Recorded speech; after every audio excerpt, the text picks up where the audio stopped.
We do want to welcome each one to class this morning. If you will, turn to Proverbs chapter 18. And we'll begin looking. Our lesson this morning, of course, our lessons for this quarter on Sunday morning and Wednesday night are dealing with precious pearls from Proverbs. And this morning we'll be looking at the power of the tongue. We'll be looking at a few of the verses in this book that deals with the importance of making sure that our speech is proper, that our speech is according to the will of God. Also, we'll be looking at what is referred to as perverted speech. That is, using words, our speech, not in harmony with the will of God. And so our speech is to be proper. And we need to make sure that we protect our speech. We guard our words. And therefore, that means we have to guard our mind. We have to protect our mind because that's where our speech comes from. And before we continue in our study this morning, Brother Ben, will you lead us in a word of prayer? Dear most gracious Heavenly Father, we humbly come before you at this time, thanking you for another day that we have here on this earth to serve you. Thank you, Father, for the time that we have together in this building to study your word.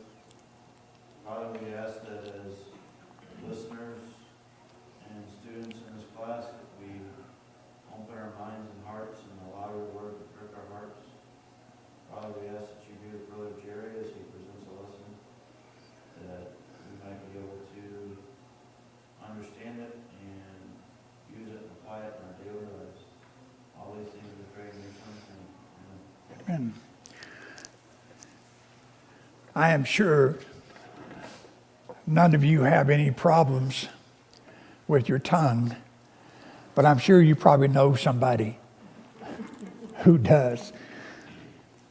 And so as we look at these matters, understand how important it is, because according to Matthew chapter 12, 36 through 37, that we're going to be judged according to our words.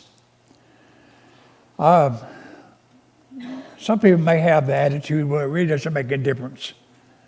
The words are not all that important. And I can say whatever I want to say at any time I want to say it.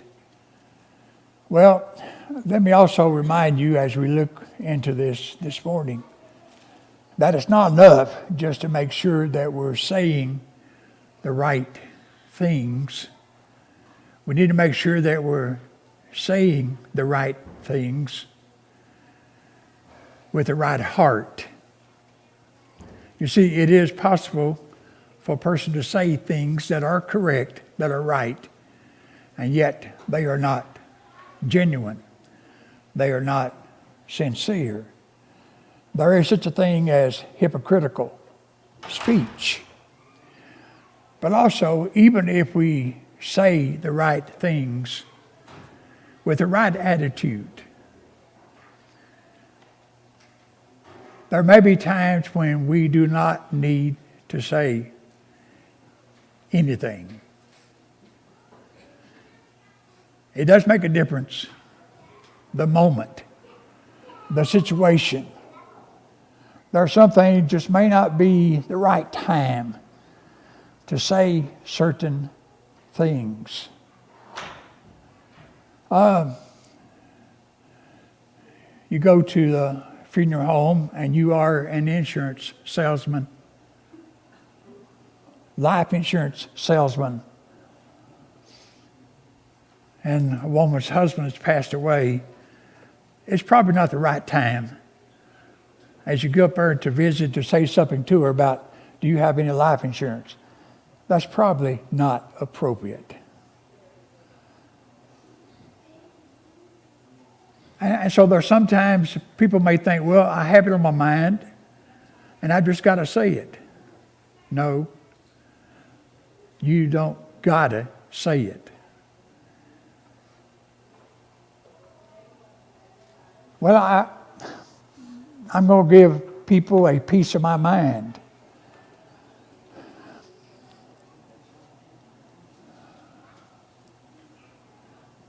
The old saying is, if you keep on giving people a piece of your mind, it won't be long till you don't have one.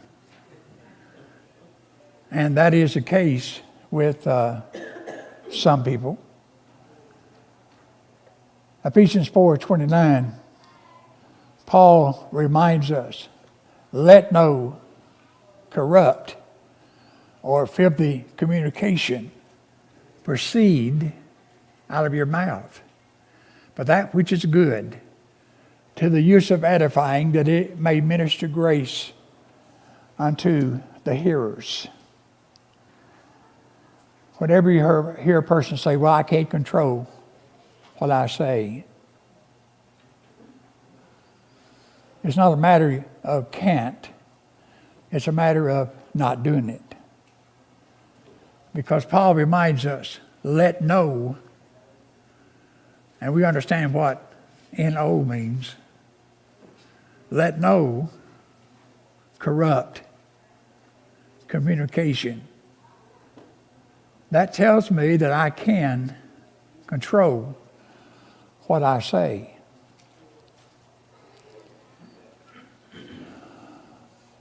I want to look, starting with this verse in chapter 18 in the book of Proverbs, and we're going to go through a few verses here in the book of Proverbs that references the use of our tongues, proper and improper usage, and also talking about some attitudes that we need to have and the proper time sometimes to speak. But this verse in Proverbs 18 and verse 21, death and life are in the power of the tongue, and they that love it shall eat the fruit thereof. The tongue is powerful. There is life, there is death in the power of the tongue. We can encourage people in life. We can build them up with proper words.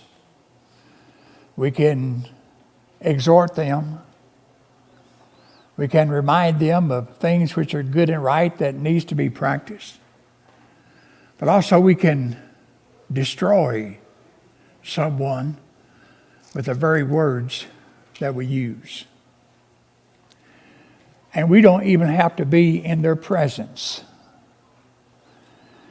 You know, we can be hundreds of miles away or even thousands of miles away from that person. But with a few words, we can destroy their reputation. We can destroy their good name by stating things that are false, by giving false reports, evil reports about another. And sometimes people do that on purpose. Sometimes people do that for the purpose of injuring or hurting another person. As we think about how powerful the tongue is, look at James chapter 3.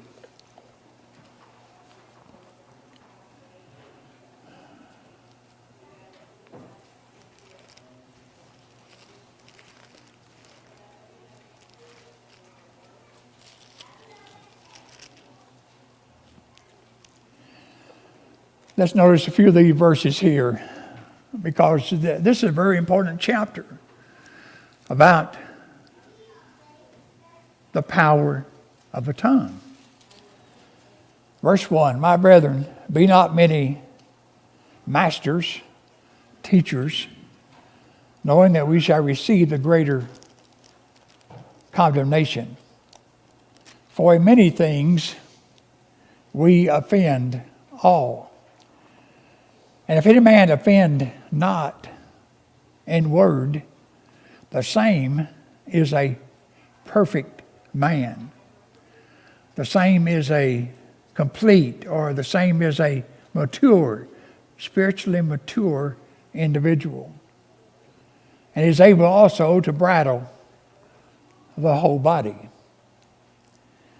Behold, we put bits in the horses' mouths that they may obey us, and we turned about their whole body. Behold also the ships, which they be so great, and are driven of fierce winds, yet are they turned about with a very small helm, and whithersoever the governor listeth. Even so the tongue is a little member. You think how small our tongue is in comparison to other members of our body, and yet we know how powerful it is, and boasteth great things. Behold, how great a matter a little fire kindleth. And the tongue is a fire. If it is not brought under control, we know what can happen. It becomes a world of iniquity. Sin after sin will be presented by the very words that we speak. So is the tongue among our members, that it defileth the whole body, and setteth on fire the course of nature, and is set on fire of hell. For every kind of beast, and of birds, and of serpents, and of things in the sea is tamed, and hath been tamed to mankind, but the tongue can no man tame. It is an unruly evil, full of deadly poison. I want you to notice that statement found in verse 8. But the tongue can no man tame.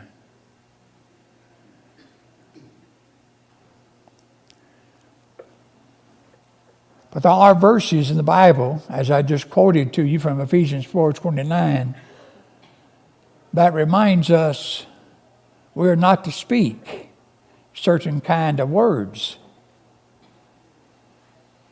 Now that does sound like that we do have some control over our tongue. But I want you to notice when he says, but the tongue can no man tame. He just referenced about the taming of things. And you think about animals. You see tigers, if you will. People put on a show with different tigers, and they're able to persuade them to do certain things. There is a sense in which they are tamed, but they are not tamed once and for all. Because you have seen or perhaps heard where some of these so-called tamed animals have turned on their trainers and have hurt them. That can happen. And that's why they certainly pay special attention when they, turn their backs. They want to make sure that nothing's going to happen or can happen. And so when James says here that the tongue can no man tame, the idea here is that the tongue can no man tame once and for all. It is something that you have to continue work at. Now we know it's in a wet place and therefore it can slip. That can happen. And so there is the ideal that we can bring it under control, but we have to continue to work on that. It's not like, okay, and sometimes people say, well, okay, I've got this licked. Pardon the pun. But I've got this licked. No, you don't. What did you think? Well, I'm not going to ever say anything I should not say. I'm never going to say anything that's wrong. I'm never going to say any unkind thing, unloving thing. You better watch out. You better watch out.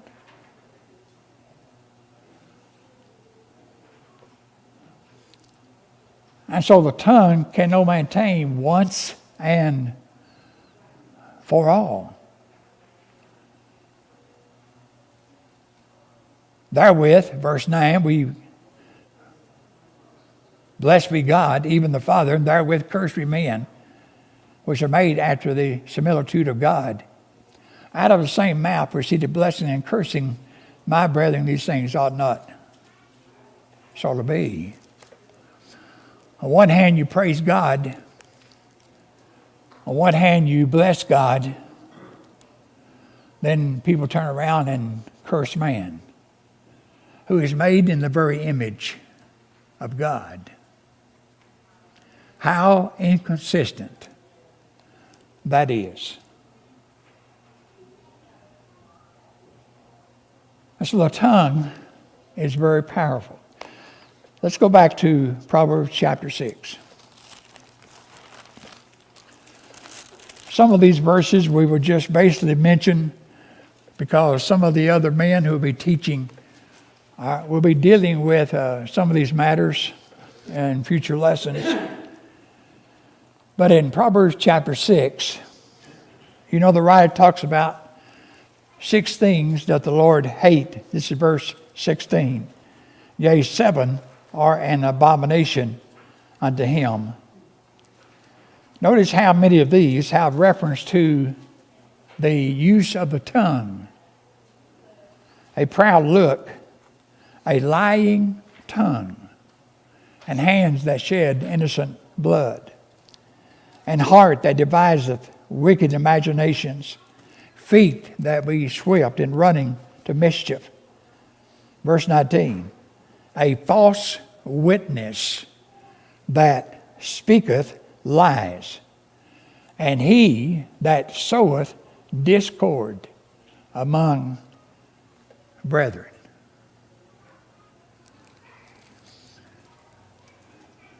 A lying tongue. Certainly those who speak lies, those who are false witness, and those who are sowing discord by their speech and also by their actions among brethren is certainly something that God does hate. Proverbs 10.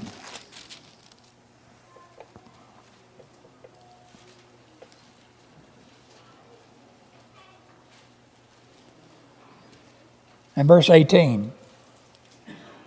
He that hideth hatred with lying lips. I think Dan has a future lesson dealing with lying. But he says here that he that hideth hatred with lying lips. I noticed the last part of this verse. And he that uttereth a slander is a fool. Can a person be wise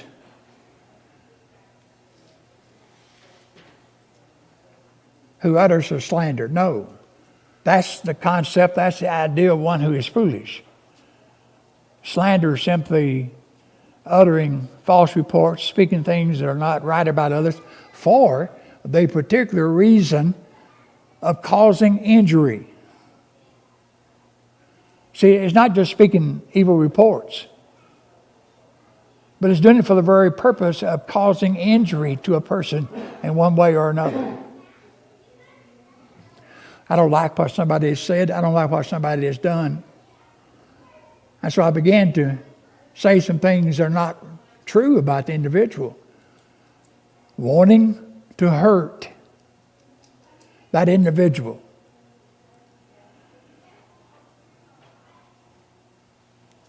The proper writer says a person is foolish.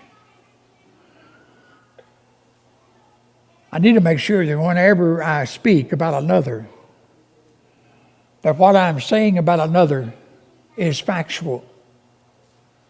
And it's not just based on what I think or what I feel that was said. I better make sure. Because it is possible to misunderstand what a person has said. That is possible. And the best way to find out is ask the person. But sometimes instead of asking the person, what did you actually say? I thought I heard this, and said, well, that's not what I said. And even, if I did say that, that's not what I meant. Okay, then we can deal with that. But sometimes it's easier just to start saying things to others about what you think that person has said than to find out for sure. Proverbs 11 and verse 13. A tale barrier. Now here's a person who renders evil reports about another. They don't particularly do it for the purpose of injuring someone, but they just like to tell false things about others. That's what a tale barrier is. They heard something, they're just going to tell it. They don't check it out either. But he that is of a faithful spirit concealeth the matter. In chapter 13,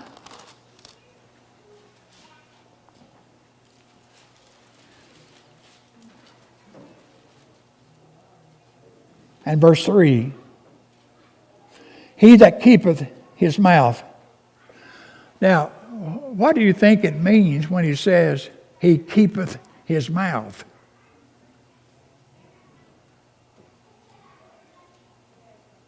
I mean, it's not like something you can take and throw away, is it? No. What's the ideal of watching, guarding, not opening will be one way to phrase that. Keeps his mouth closed when he should. So he that keepeth his mouth keepeth his life. But he that openeth wide his lips shall have destruction. Now he's not saying here just because you open your mouth wide. But the idea of opening open your mouth wide and spitting out things you ought not to be saying. Now that's causing destruction. So I know when it says back in the first part of this verse, he that keepeth his mouth, he's talking about not opening it.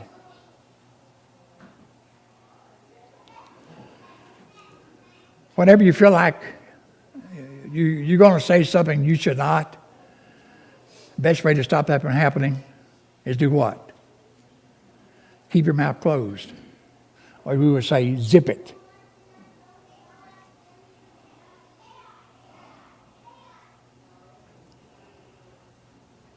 Well, I can't do it. Yes, you can. All you got to do, I'll try it. Just keep it up there. Put your hand on your mouth, do something.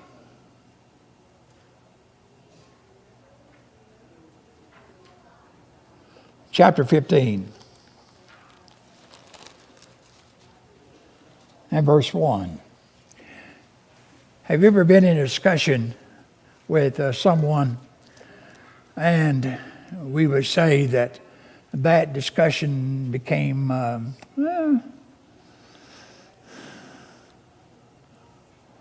little more than it should be, and people are getting upset And that can be seen. And sometimes people will demonstrate that. And you just look at their face and you can see they're getting upset. Some people may become red in the face. Some people may become getting louder. They're getting louder. And that sometimes is an indication the person is getting even more upset. Now, if you got two people who are in a discussion and ends up with a disagreement between the two, and it's getting out of hand, and both continue in that way, that discussion is not going to end well. But here's something that will help. Proverbs 15 and verse 1. A soft answer turneth away wrath, and grievous words stir up anger. If somebody's getting upset with you, and you know they're getting angry with you, and if you come back at them in the same manner, in like manner, that's like throwing gasoline on a fire. The proper writer says, a soft answer turneth away wrath. Now, understand, he's not saying here that every time that you speak in a soft way or in a gentle way in response to someone, that's going to make them feel better. Sometimes it makes them feel even more upset because you are remaining calm. They don't like to see you remaining calm when they are upset. But generally, a soft answer turneth away wrath. And so when you begin to respond in a kind way, in a gentle way, and after a while, they see that you're not going to act like they're acting.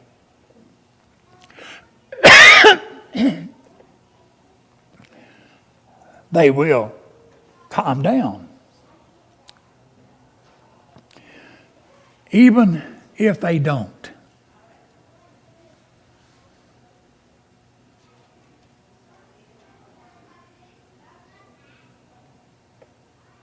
Never respond in like manner.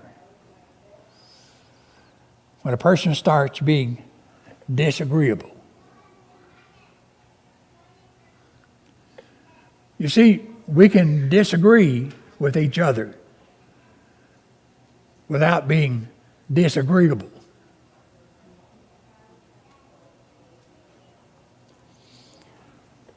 There have been occasions,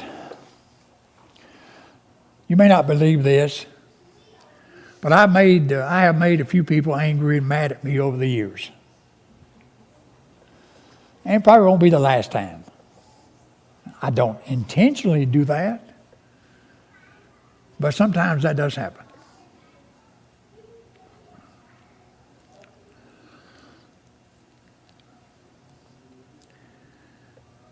And so when people come at me ready with both hands and both legs, and they're ready to jump on me about something, and I can tell they're real upset, I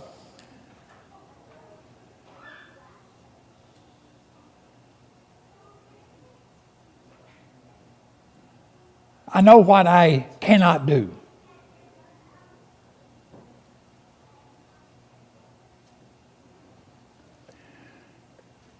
Because if I act in the same way that they're acting, that is something that they will use against me. And the next time I'm teaching something, teaching a truth that they're upset with, then I know what's going to happen. I had an elder one time. He was so upset with me.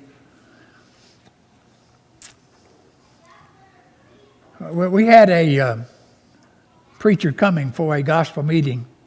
In fact, he had been there 3 or 4 years before. He's coming back. And he had retired by then, but he's coming back. And I had been receiving the bulletin where he was attending.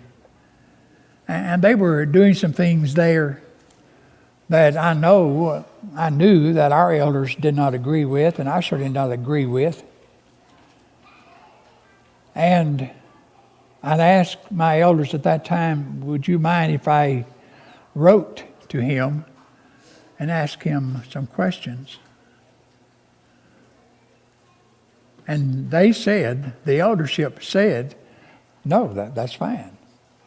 So I wrote to him, asked him some questions. Now, understand that this preacher that was coming for the meeting and one of the elders, they went to school together.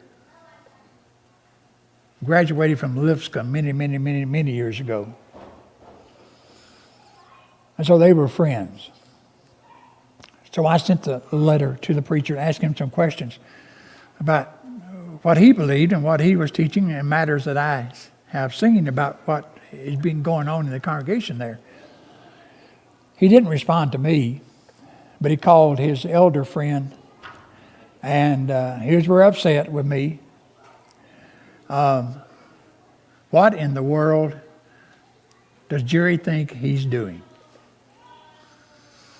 You know, here I was, a young man in relationship to him, and I have been preaching 55 years, and nobody has ever questioned me about anything that I teach. And that was...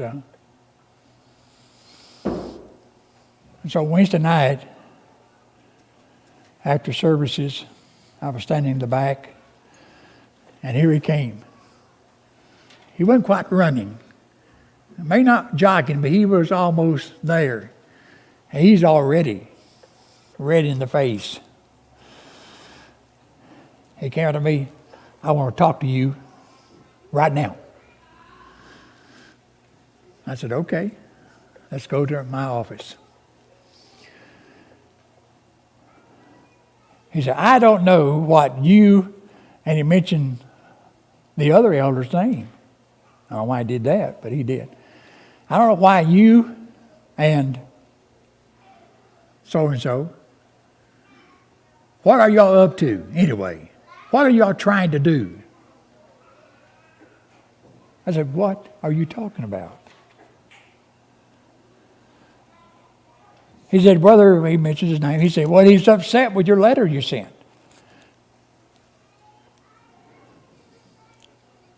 I didn't put my finger, I raised my hand. And I said, I asked y'all if I could write to him. And y'all agreed I could. I just asked him questions about what was happening in the congregation there.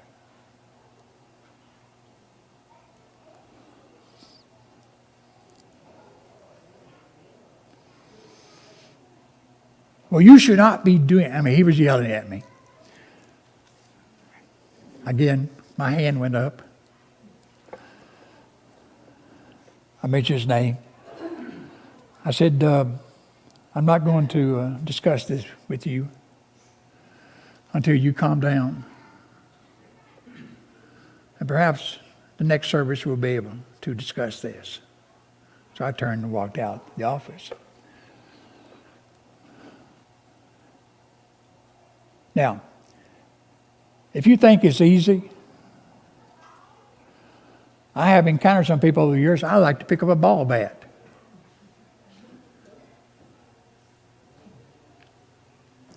Now, I like to pick up a ball bat, but I'm not going to do it.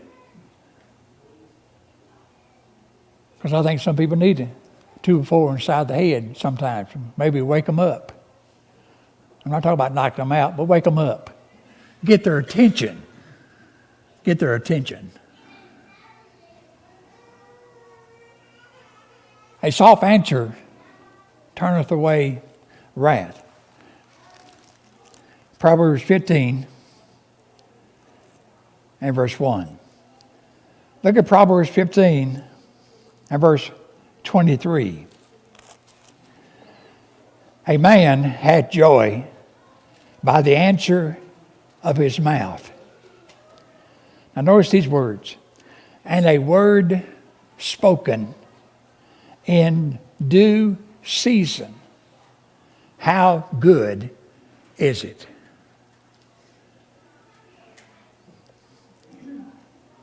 Brother Garland Elkins, a preacher that I knew, he has passed away, and he was a great preacher. Had a great mind. Great student of the Bible. And Brother Elkins, over the years, he conducted a lot of open forums, question and answer sessions at different lectureships and that kind of thing.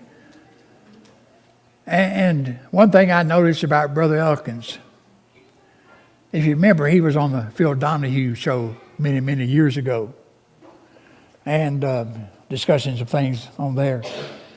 And one thing I admired about Brother Elkins, that no matter what the situation was, no matter what the circumstance was, Brother Elkins always came up with a verse in the Bible that dealt with that.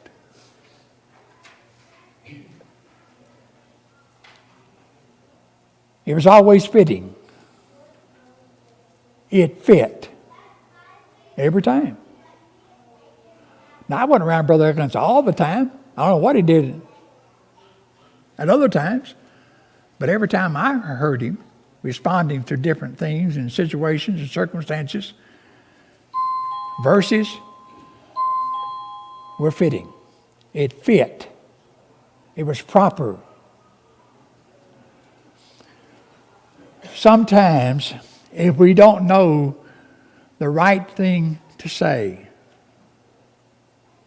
it's okay not to say anything.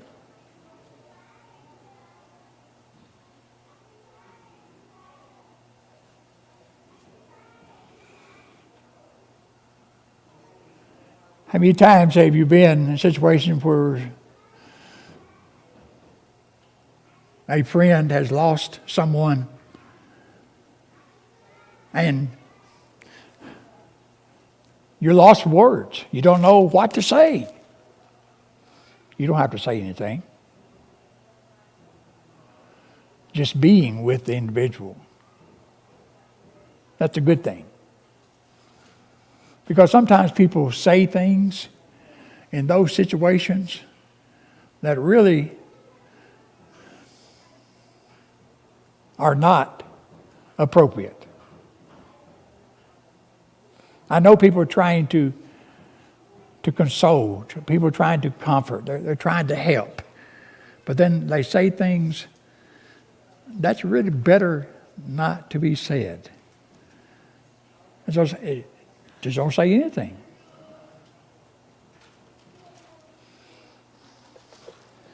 Proverbs 16.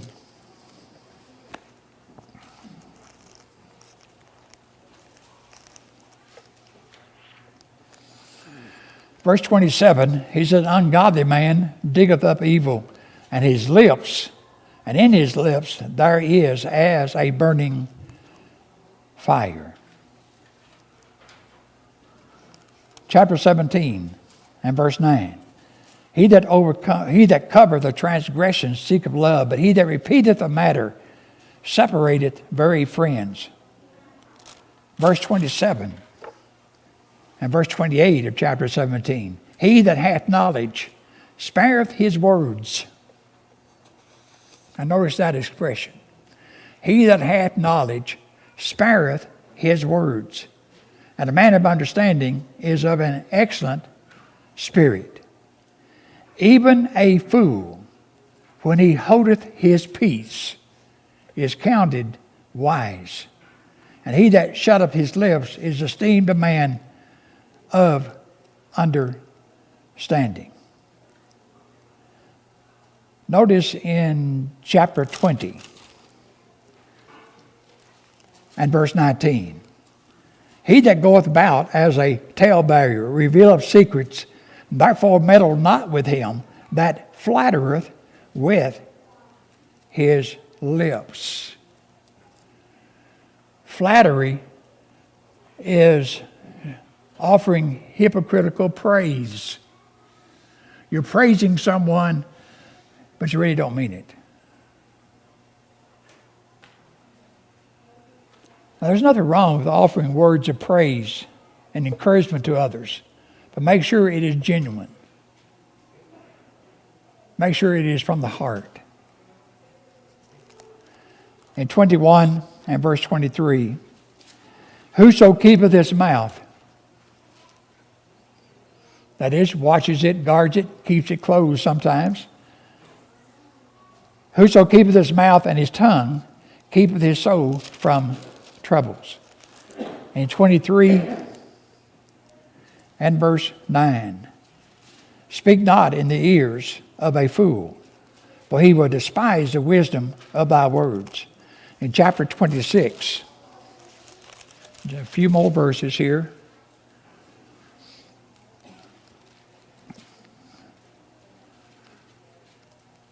In verse 20, where no wood is, there the fire goeth out.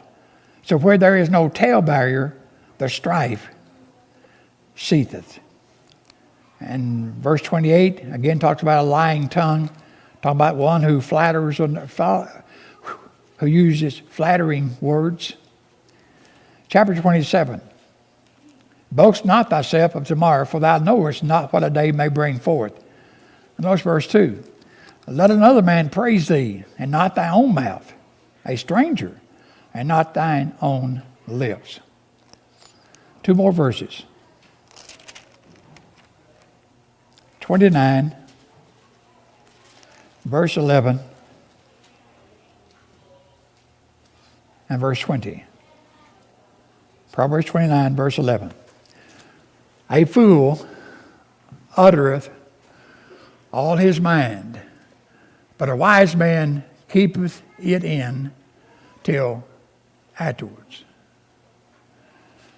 As you talked about at the beginning, people wanting to give a piece of their mind to others. A fool uttereth all his mind, but a wise man keepeth it in till afterwards. That is, a wise man stops and thinks before he speaks. Not react, but we respond. And then verse 20. Seest thou a man that is hasty in his words? There is more hope of a fool than of him. Those are just some of the verses found in the book of Proverbs and talk about the power of the tongue.